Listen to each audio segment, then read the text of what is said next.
talk a little bit about how this talk in boxing has translated from men's boxing to women's boxing, and kind of also is translating into crossover boxing. So we got some interesting things to do. But first, all praise to each of the Most High God. The Most High God comes first. Proverbs 12 says, to learn, you must love discipline. It is stupid to hate correction. The Lord approves of those who are good, but he condemns those who plan wickedness. Wickedness never brings stability. Only the godly have deep roots. This is Proverbs 12, 1 to 3. I'm read it again. To learn, you must love discipline.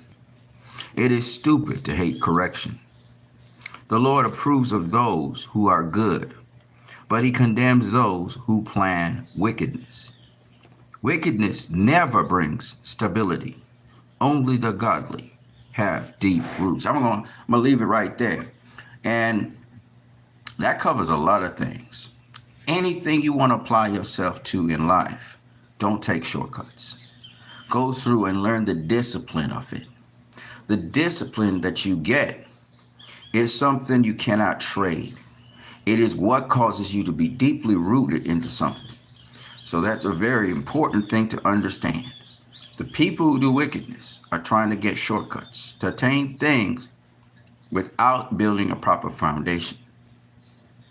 As a result, there is no stability in that. However, those people who employ discipline, take correction and counsel, they have deep roots because they are walking the walk and not just talking the talk. Let's get into it. Real quick, we're talking about boxing, how it's firing up. Now, I'm not interested in the fight this weekend, so I'm not going to talk about that fight. And you guys will realize I'm not even talking about that fight for a reason. Certain fights, I think, are sideshows. I think they're circus acts. And as much as people think, what they think about certain fighters, that enter our sport from MMA, I personally believe that it's still smoke and mirrors you're looking at, and that the truth will come to light. So I don't have any comments to make about this weekend's upcoming fights. Okay? However, I am very excited to see something happening. Adrian Broner's talk about Alicia Baumgardner, as he's talking to also Bill Haney, how he changed the topic. Bill Haney cooked him on what he said about Devin Haney facing Tank, because you jumped in the ring, but everybody kicked your tail out the ring for trying to stop the fight. Okay? And obviously Devin Haney won that fight in the end because he outlasted Tank, made Tank quit. Okay? And that's what people are leaving out. And apparently Haney was dominating Tank going down the stretch. But having said that, Adrian Broner, after he gets totally destroyed and owned by Bill Haney after that, calling him his clown ass, his monkey ass going into the ring, he called him all of that. After he was totally owned by Bill Haney, he turned his attention and started attacking Alicia Baumgardner because he couldn't attack Bill Haney.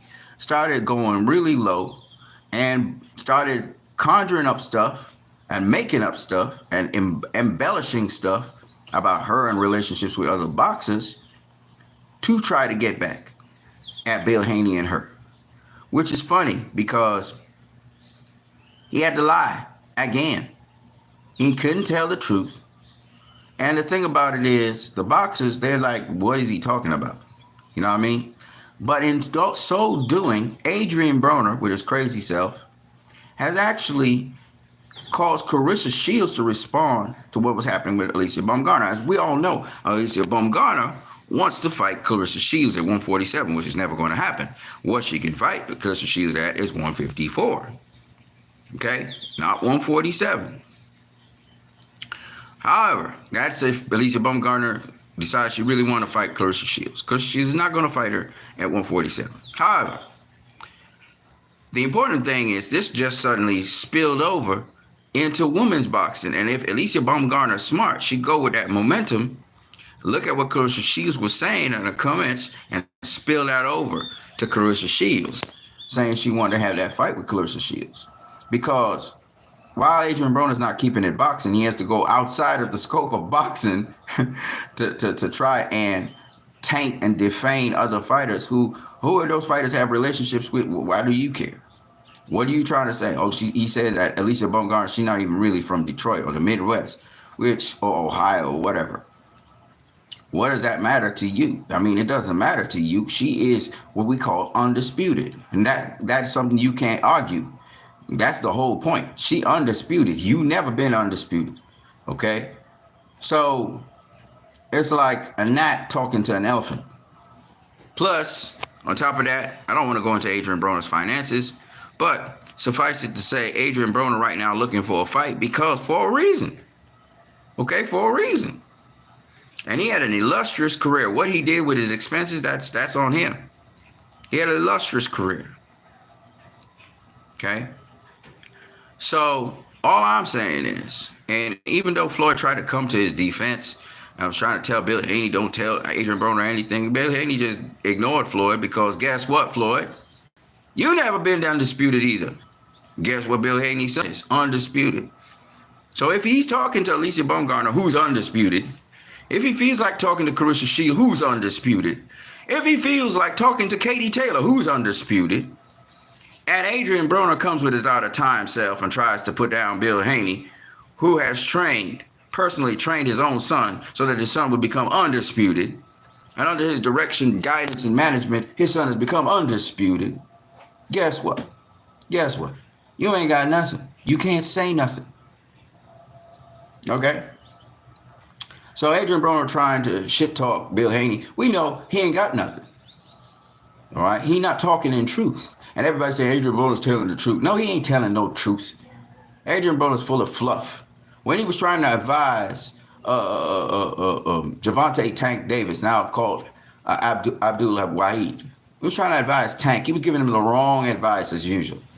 Adrian Broner is a nice guy. But when it comes to certain things which have to do with successful people, he's not exactly the rightest person in the world to talk about success. Because his lifestyle, like I said, you got to walk the walk. Not talk the talk, but walk the walk. Okay? And so far, he's not walking the walk. Now, I got to say, I would love to see Adrian Broner versus Devin Haney. Because I know Adrian Broner knows how to talk. He talks a lot. He gets excitement. He drums up things. Why is this guy not fighting somebody important or somebody like Regis Prograis or something? I don't know. Regis Prograis versus Adrian Broner would be a good fight as well. You know, but we have not seen Adrian Broner against Subriel Matias or none of them guys. You know, he's not against Subriel Matias. He's not against Regis Prograis. He'd be trying to get a fight with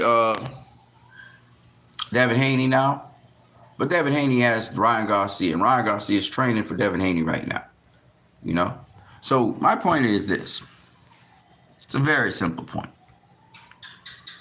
If you feel that, and you're getting caught up in the drama that Adrian Broner has stirred up, which is very good. I gotta say, that's good for boxing.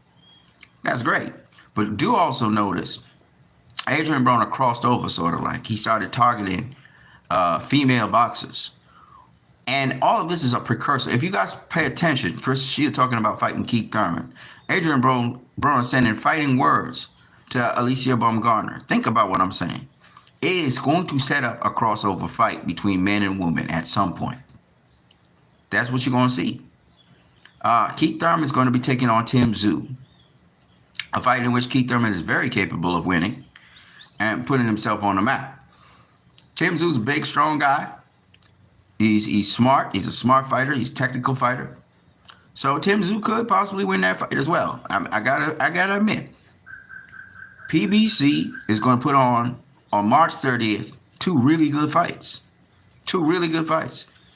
Rolly Romero versus Pitbull Cruz. That's a good fight. That's a good fight. Really is. And because Pitbulls have to come up in weight, so we'll see what happens. And Ryan Garcia versus I'm sorry, my bad. Keith Thurman versus Tim Tszyu is also a very good fight. Those are actually very good fights. Very good fights. So PBC's doing what they need to do. However, Devin Haney versus Ryan Garcia is going to be a massive fight. Again, because of what Ryan Garcia started and where it could lead to as a result of Ryan Garcia or Devin Haney winning the fight, and the fact that Ryan Garcia is pulling in every single person you could think of, it's going to be good. But think about what I'm saying. It's the Ryan Garcia Devin Haney fight has caused a ripple effect. It's caused two female competitors like Alicia Baumgartner and Clarissa Shields. It's kind of highlighted Alicia Baumgartner. She's gotten some press off of it. Adrian Broner's gotten some press off of it. But more importantly, Alicia Baumgartner, now she started to speak on Clarissa Shields and she started pressing the issue on Clarissa Shields. Coming off of this momentum, really would work in her favor because, Clarissa's been calling out guys. Why not face Alicia Baumgartner? It will have to be at 154. Alicia might have to take on Katie Taylor first and then go up and try and fight Clarissa Shields. But I'm just saying, that brings relevance to the sport of boxing, and that's what makes boxing interesting. And I feel like boxing's heating up. Now, the hardest fight right now out there is Haney versus Ryan Garcia, no doubt about it. And people are piggybacking off of it, but I gotta say, this is gonna be some good stuff. All right, I'm what you need. Don't forget you can also donate to this channel via PayPal. I'm gonna catch you guys later. AP the Great says Mike Tyson by first round. I don't talk about this stuff, bro. You see those kinds of fights? Those are sideshow fights. Those are not real fights. You know what I mean? So you're not gonna get it on this channel. This channel not gonna talk about that. Whether it makes money or doesn't make money, this channel not gonna talk about them fights. Those are not fights, in my opinion. They're sideshows. You know what I mean? AP the Great is sideshows. Don't forget to smash the like button. Real fights where we look at it and we say, oh, this is competitive. It's like, Rolly Romero versus Pitbull Cruz. It's like Tyson Fury versus Alexander Usyk. It's like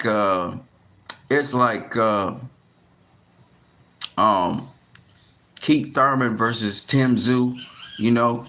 We're hearing Terrence Crawford might face Chris Eubank Jr. Right? That's a competitive fight as well. We want I'm going to endorse people who are professional boxers, who are in professional boxing, have been active in professional boxing, and that's what I'm interested in. I'm not interested in some sort of attraction, fast money, cash grab fight in which both fighters are not elite professional boxers.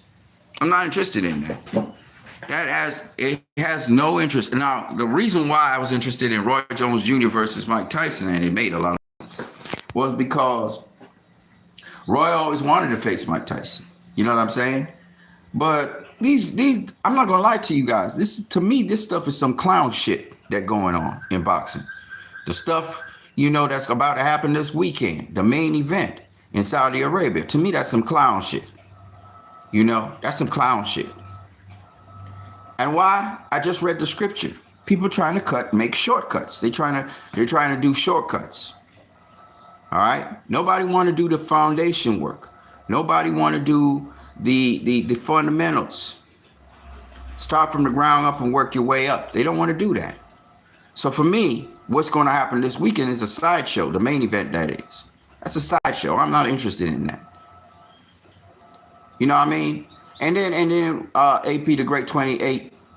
I'm not disagreeing with you about that gentleman, that individual that you're talking about that gets casuals to tune into boxing. There's nothing wrong with that. But that doesn't mean that some of these casuals that are tuning into boxing, that they respect the sport. And that's a key thing. Because they tune into boxing, but that ain't boxing what is about to happen. That's called a circus. That's like Floyd going and fighting some MMA fighter, or Floyd going and fighting Logan Paul. That's a circus. That is not real boxing. It is actually a professional sport. You get what I'm saying? You dig? And what's happening is some of these fans They think boxing is that kind of stuff.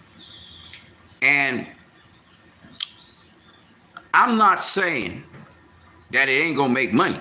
I'm not saying that there's not gonna be a demographic that checks it out. That's not what I'm saying. I'm not against anybody going and watching it either. I'm not against that. I'm not saying I'm a boxing purist even. I'm saying it doesn't interest me. You get what I'm saying? It doesn't interest me. You understand what I'm saying? My interest is in the sweet science, in the sport of boxing. I like competitive fights. Just to address the issue, why is a 50-something-year-old man facing a young 20-something-year-old guy? Make this make sense. Okay? So I understand the name brand gets people excited. I understand the sideshow and the spectacle of it, and people are going to be intrigued by it. I get it. But that's not a fight. That should not be a pro fight. That should be an exhibition. Y'all know it? I know it. That shouldn't be a pro fight. You get what I'm saying? And to me, just my personal opinion, if it is a professional fight, it is somewhat of a mockery to the sport of boxing. But we've been seeing a lot of buffoonery and clownisms moving around in the sport of late. Some people want to turn the sport into a laughing stock, into a clown show. You understand what I'm saying? And that is the problem. AP the Great 28 says boxing isn't just business. Boxing is also theater. We're not saying no, but we get plenty of theater from Adrian Broner. We get plenty of theater from Keith Thurman. We get plenty of theater from many people. The problem is, here's my problem. When the theater surpasses the competition, the competitive nature of, because it's a sport, it's a business, but it's also a sport. You gonna tell me I'm gonna go watch a 58-year-old man face a 20-something-year-old? Y'all didn't see Evander Holyfield versus whatever the guy's name is and what happened there? Y'all talk about, oh, this guy's over the hill. All of a sudden, with certain names, they not over the hill? Make it make sense to me. Make it make sense to me. The only reason that fight's going to happen is because it's a cash grab. That's the only reason. When it could just be an exhibition. Roy Jones Jr. versus Mike Tyson was an exhibition. An exhibition. They had enough respect for the sport to understand they're way past their prime. But they both were the same age. If they wanted to have a professional veterans matchup, it would have been okay. Now, most people said when they saw them match up against each other, the fight wasn't all that. So why are we riding off the name of a legend to make money when that legend is in danger of hurting himself very badly against a younger prime fighter who's learning how to grow in boxing? Yes, the person's like on a prospect level. But why would you do that? To me, oh, it's not sanctioned? Well, then cool then. But I don't see it on the same level as a pro fight. I still see it as a sideshow. All Floyd's exhibitions were sideshows to me. Floyd versus Conor McGregor, to me, was a sideshow. You get what I'm saying? I didn't take that fight seriously. I didn't even watch it. I didn't pay to watch it. You know what I'm saying? Because to me, that don't excite me. You understand what I'm saying? And that's just me maybe, and there's a lot of other people I don't like the buffoonery. I don't like the you. If you're gonna be calculated, be calculated. Once it's not a pro fight, I'm cool with that because that's just. I mean, that would be ridiculous, man.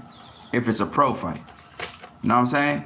Um, but I don't want to even talk about that fight because, like I said before, and even this upcoming fight over the weekend, which is supposed to be a pro fight as well, I don't want to talk about them fights. Those fights, those fights are circus acts. One guy, he probably performed awesomely well, so he gets a dab at another world champion. And to me, that's bad because what you're saying is, oh, it's all about the money. The man doesn't get to work his way up. He don't get to have no serious fights to see where he really is at. He just you can put him in there with another champion, right? To see if he perform against that champion, bypassing other people who are professionals in the sport of boxing. And I'm not saying that that is necessarily a bad thing, but it's just that to me, boxing is rewarding people who could pull in the money, and that's it. It's not anymore about meritocracy. It's not about whoever was standing in line here waiting to go next. You can skip the line and just go to the top and have multiple attempts at going at the top, even if you fail. Okay? I didn't agree. I didn't like that Tyson Fury faced Mr. Ngannou the first time. I didn't like that was a matchup. I was like, and a sanctioned bout for a world championship. I was like, how does this guy deserve that? Where has he earned his shot? When Floyd Mayweather faced Conor McGregor, it wasn't for no championship. Floyd had retired from boxing and he had surrendered the belts.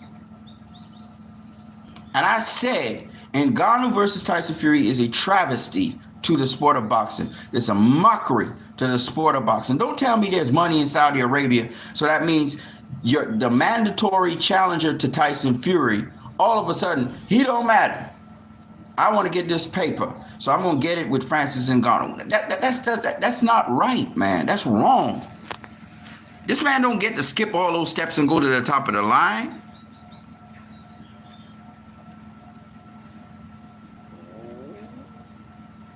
You know what I mean? AP the Great 28 says, do you believe that Shakur is pay-per-view worthy? Shakur is working his way up to become a pay-per-view attraction. He's still developing as a fighter. So depending on who you match him up with, he would be pay-per-view material. You understand? He's still working his way up. So I can't say he's pay-per-view worthy right now, but if he ends up in a pay-per-view with, say, a Tank Davis, he will be pay-per-view worthy there. He has no pay-per-view history. If he gets in a fight with Devin Haney, that would be a pay-per-view fight. If he gets in a fight with Teofimo Lopez, that deserves to be a pay-per-view fight. Any top elite fighter who has been on pay-per-view and Shakur faces them, of course, he would be pay-per-view worthy. Of course. AP the Great 28 says Shakur's last performance was disgusting. I mean, it wasn't a lot of action. I wouldn't say it was disgusting. He did what he had to do to win. If you understand boxing, you don't go with those narratives. If you're saying it's disgusting, why are you saying it's disgusting? Because they didn't throw a whole bunch of punches? They didn't throw punches and bunches and land a whole set of punches and bunches? That's what you want, activity? Or are you going to watch to see who was implementing what strategy? And it was a close fight. Shakur pulled it out in the 12th. He separated himself in the 12th. That's the only reason he won that fight. It was a close fight, a tactical fight with guys who had skills and abilities, that made it that way. And that was the only way Shakur knew how to deal with it. You are a true purist and boxing loyalist. You say I'm one of those guys who believe in pure boxing. Listen, my point is this. What y'all call entertainment, what some casuals call entertainment, ain't entertaining to me. You got to have some level of skill, some level of ability. You have to have some level of tactical application. I don't care what style of boxing you do, even if you're a pressure fighter, even if you're a brawler, even if you're what do you call them, swarmer. You have to have some method to the madness. And if you do have method to the madness, you know, you are more interesting to me than a fighter who has no clue and just throwing punches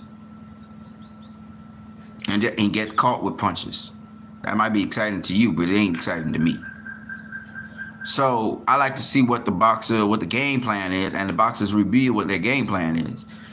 And like any sport, there got to be a game plan. Any sport you come into, there's got to be a game plan. What you going to do on certain plays? What you going to do? So I do not understand. A lot of people say boxing is a business and it's an entertainment. That might be so, but it's also a sport. You got to put all three things together. It's not just one thing or two things. You got to put everything together. Casual fans deserve to be entertained. They pay money as well. Nobody's saying no. Nobody's saying no, but remember, a casual fan is just somebody who watches boxing from time to time. That's all it means. It doesn't mean they don't understand boxing, and that's what a lot of y'all don't get. The fans who start booing aloud, they're usually empty vessels, they say, make the most noise. So the fans who start to boo and stuff, usually they don't even know what's going on in that ring. That's why they're booing. Okay? And don't lump all casuals as stupid. All casuals are not stupid. All casuals are not ignorant of the sport. Just because they watch boxing from time to time doesn't mean that they don't know what they're seeing.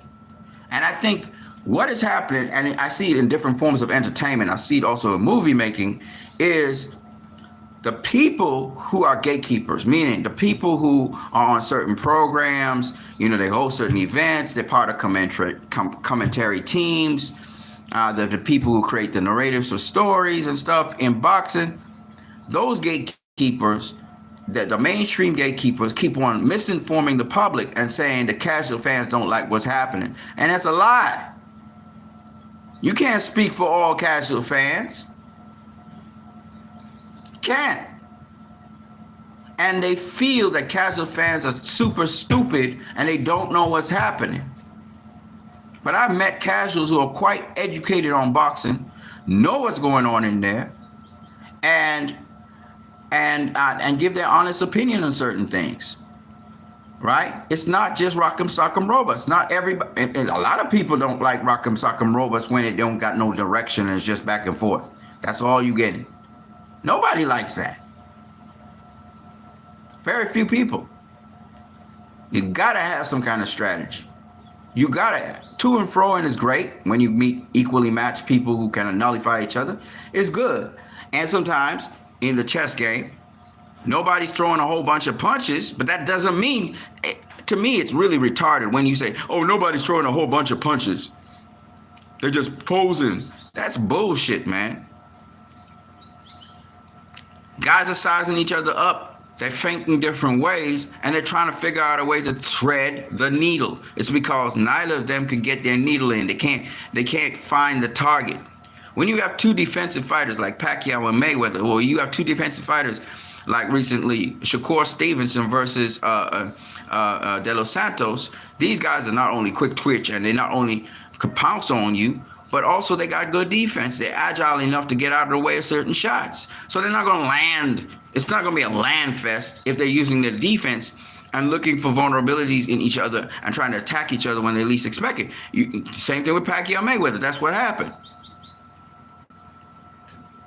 For people thinking it was going to be a bloodbath where Pacquiao was going to beat up Mayweather and stuff, and Mayweather can't take a punch and all that kind of bullshit, well, you were disappointed because your expectation was ignorant. You did not know the sport. You didn't understand what you were seeing. Pacquiao totally impressed me in that fight against Mayweather because he landed certain shots Mayweather didn't expect and didn't see.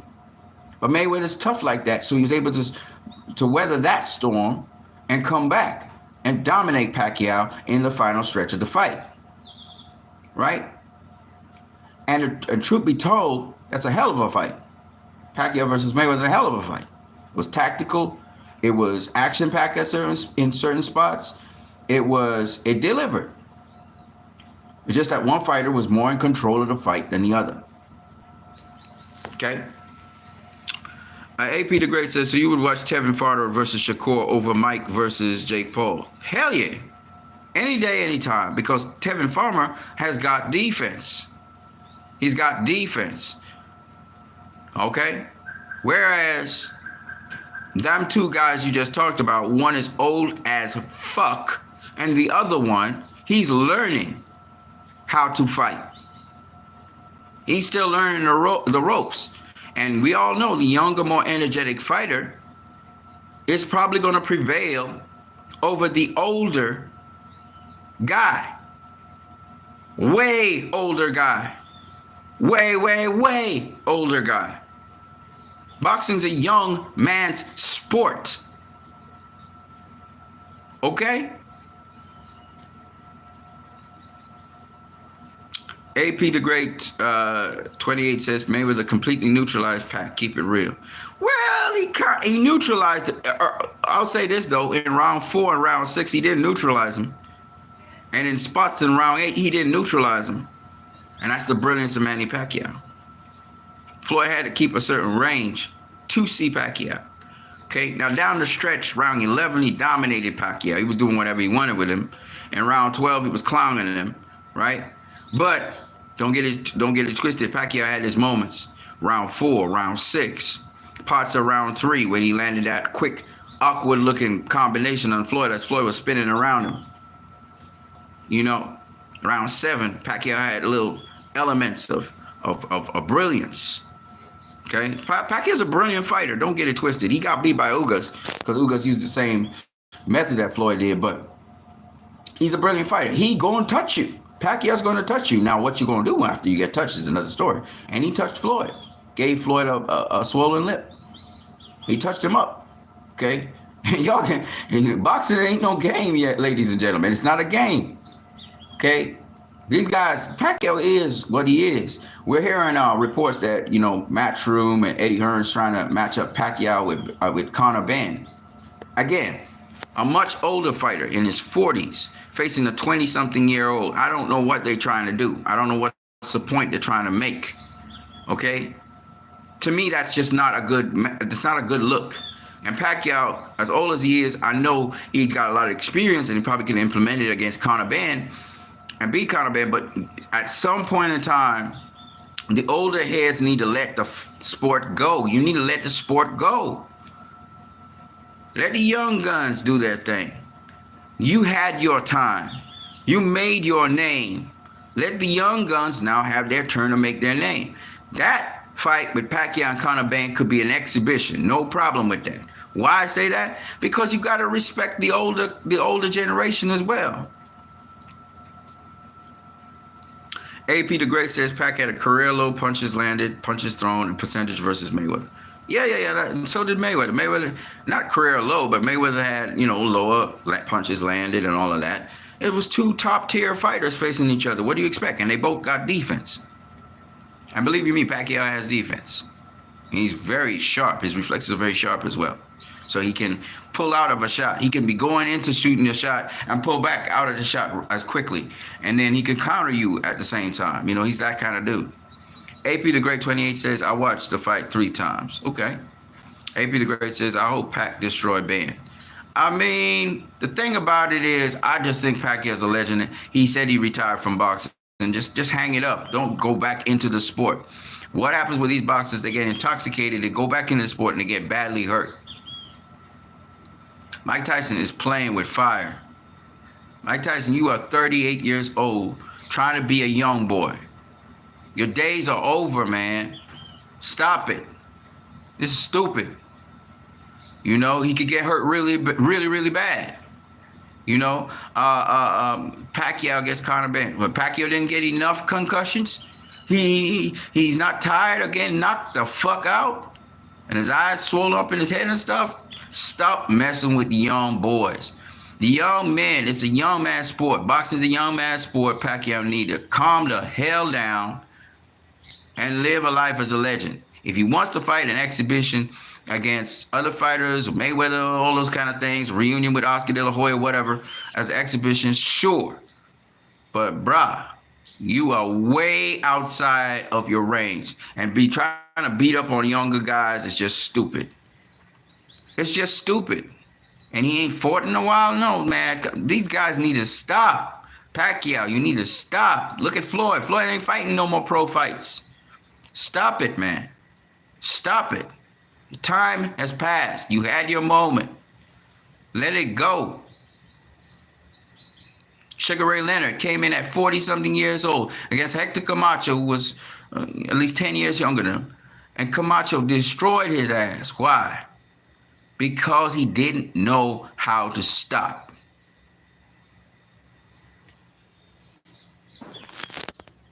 You understand? We got to use our nuggets.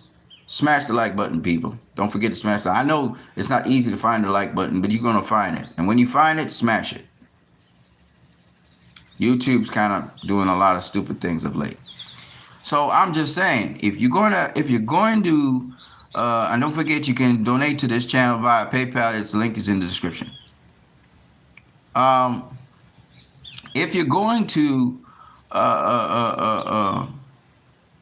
have fights, let it be on some sort of even playing field. You know, I don't hear anything about Sergio Martinez. I don't know what he's doing. I don't know if he's still in boxing or if he's retired. He's another old one. You gotta get out of the sport at some point. Defense or no. You know, you can't continue doing a young man's sport. Can't. You know, at some point in time, you're gonna hurt yourself really, really bad. So there's the real fights and then there's the fake stuff. But I just wanted to talk a little bit about Claressa and Alicia Baumgartner, Adrian Broner, Bill Haney, Devin Haney, Ryan Garcia. That's what I really wanted to talk to you guys about. So, you know, Ryan Garcia is playing every single card you could think of. He's trying to pull in everybody into this fight with Devin Haney. And he may be successful. And if he does, he would have sort of created a blueprint where you could create excitement for a fight. You know what I mean? Anyways, that's what I got for you guys. I'm what you need. I'm going to catch you guys later. Peace to all of y'all today. Protection. Remember, build from scratch. Build from first principles. You got to listen to people who know what they're saying. To be able to find those people, make sure that you vet the people volunteering to come into your life. I'm going to catch you guys later. I'm what you need. Out. Peace.